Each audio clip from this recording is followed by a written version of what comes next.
Hi, I'm Liberty from Enemy. I'm here at Reading 2024 with Neck Deep. How are you guys doing? Very good. Happy to be here. Looking forward to playing 2 sets in one day. We'll see how that goes. I was just about to ask you about that. Tell me how the idea for that arose.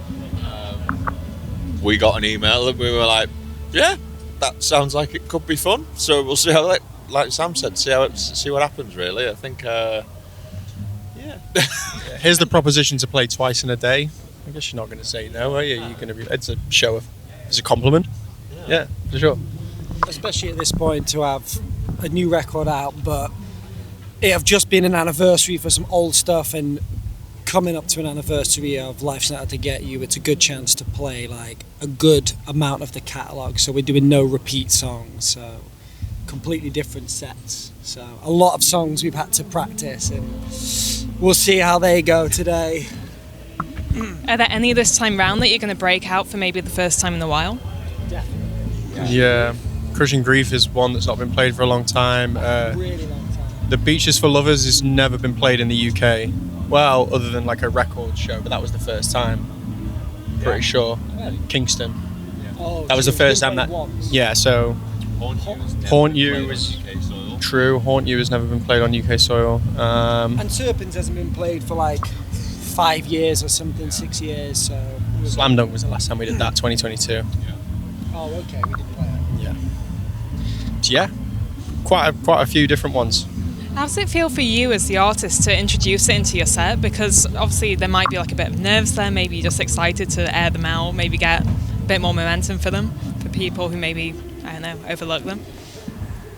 You said nerves, maybe on some of them, but it's still exciting though, because it's songs that we've not had the chance to stick in the set for a very long time, and like Sam said, with it being like the anniversaries of certain things, it kind of probably makes sense more than ever to put them in now rather than just randomly throwing them in out of nowhere. So yeah, I mean, it's exciting, I think.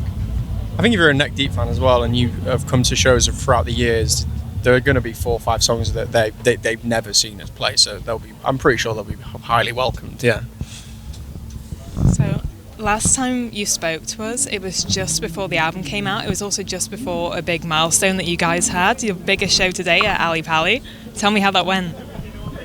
Amazing, yeah, like couldn't have gone better. I was probably stressed for a solid 8 months going into that, of like debating what songs to play and the production, which Wes was like heavily involved with, like the video content, which was amazing. But even sound check of the day of the show, things were like still not completely ready. So like one of the videos we saw for the first time when we were on the stage performing, so it was like right down to the minute really getting ready. But show went great. It was like really, really special to be able to do that. I wish we had 2 nights because it was over.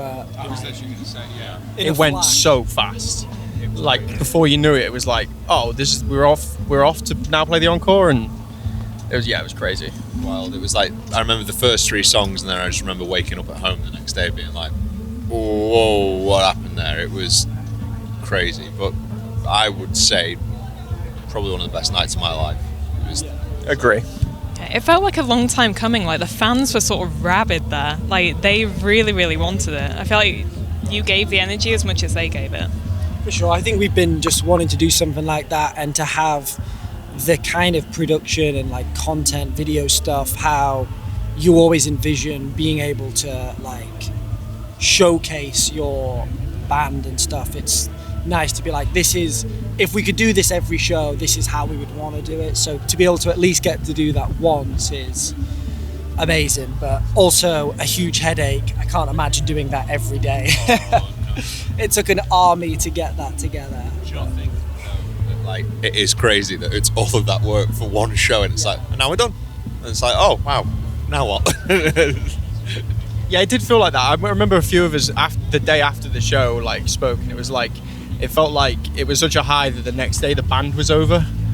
Not that it was over, but we were like, what now? Like, have we done it? And then I think the whole like part of the hunger is just tuning yourself up to go again and do something better and like work to the next eclipse, you know, like that's how we felt. 'Cause 2024 is turning out to be like a massive year for you guys. Like, you started off with the album, we had the Ali Pali show, we've got the US tour, now the UK tour that's been announced today, right? Yeah, Europe with Sum 41 as well, and on their last ever tour, some huge venues, and that's sick to be part of their last ever tour. So yeah, it's been a great year. What's it been like to be hitting all these milestones almost one after the other? Is it sunk in, or does it feel like you've sort of earned your stripes now? Yeah, I don't know. Crazy. I mean, we just did. I think the biggest milestone after Ali Pali was we just headlined a festival in Jakarta, Indonesia. We were told 10,000 people, but allegedly there was 25,000 people. But either way, we went to like the other side of the world and yeah, played one of the craziest shows and still trying to like process that really. But yeah, just be on to the next album and some more milestones, I think. Just trying to keep going. Yeah. One thing that we've been consistent with is like we've never really wanted to just stop. It's always just been like, all right, we can do more, we can do bigger, we can keep going, and that's always just been the MO from the beginning. I think with a lot of it, it's just like just see how far we can take it and just keep going. Yeah, and as well, I don't think we massively think about it in the milestone sense. Like, we just do it. It comes, we get on with it, we play the show, we walk off stage, and it's like, right, to the next one. And I think if we just sort of keep that mentality and keep going, like, we'll just do what's put in front of us, and yeah. Because I feel like it's really good timing as well. It's just as the pop punk genre scene has had this massive resurgence like over the past 2 years or so, I'd say. What's it been like for you to sort of see that and see this new wave of fans come over once again? And I mean, it's good. It's always good when I mean, there's been some strange pockets in the scene, but either way, it's all still contributing to overall like more fans being introduced to it that didn't really know about it and making the whole scene like more popular and relevant than ever. So like, it's awesome, and there's been some really sick bands that have come out of it in recent years. But yeah, sick. We just want to try and like put together a few sort of classic pop punk tours as well. Try and get some more like older lineups that we've had before in the past. Try and put some more of them together. I mean, having Wonder Years on the UK tour next year is crazy. I can't believe that that's actually happening. That's sick.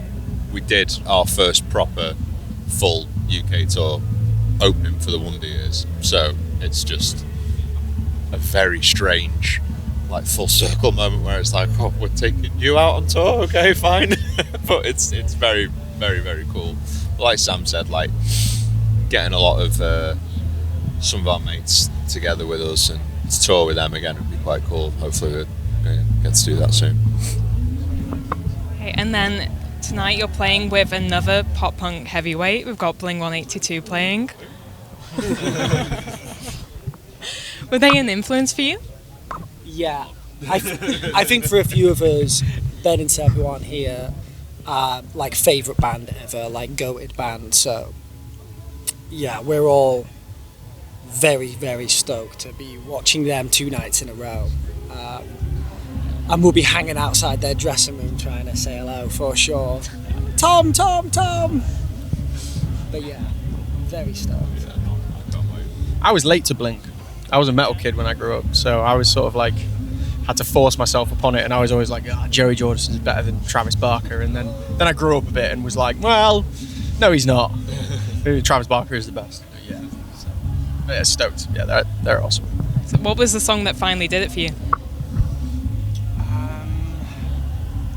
Probably Violence, maybe. Is it? Yeah, Violence. Yeah, I think that when I heard that, it was like, right, okay. And then I sort of had to go back and learn more. And he was subjected to it because we'll play a lot of Blink, so he was subjected to listen to it all. Yeah, I was just so into metal. Okay, lovely guys, thank you so much. Thank you.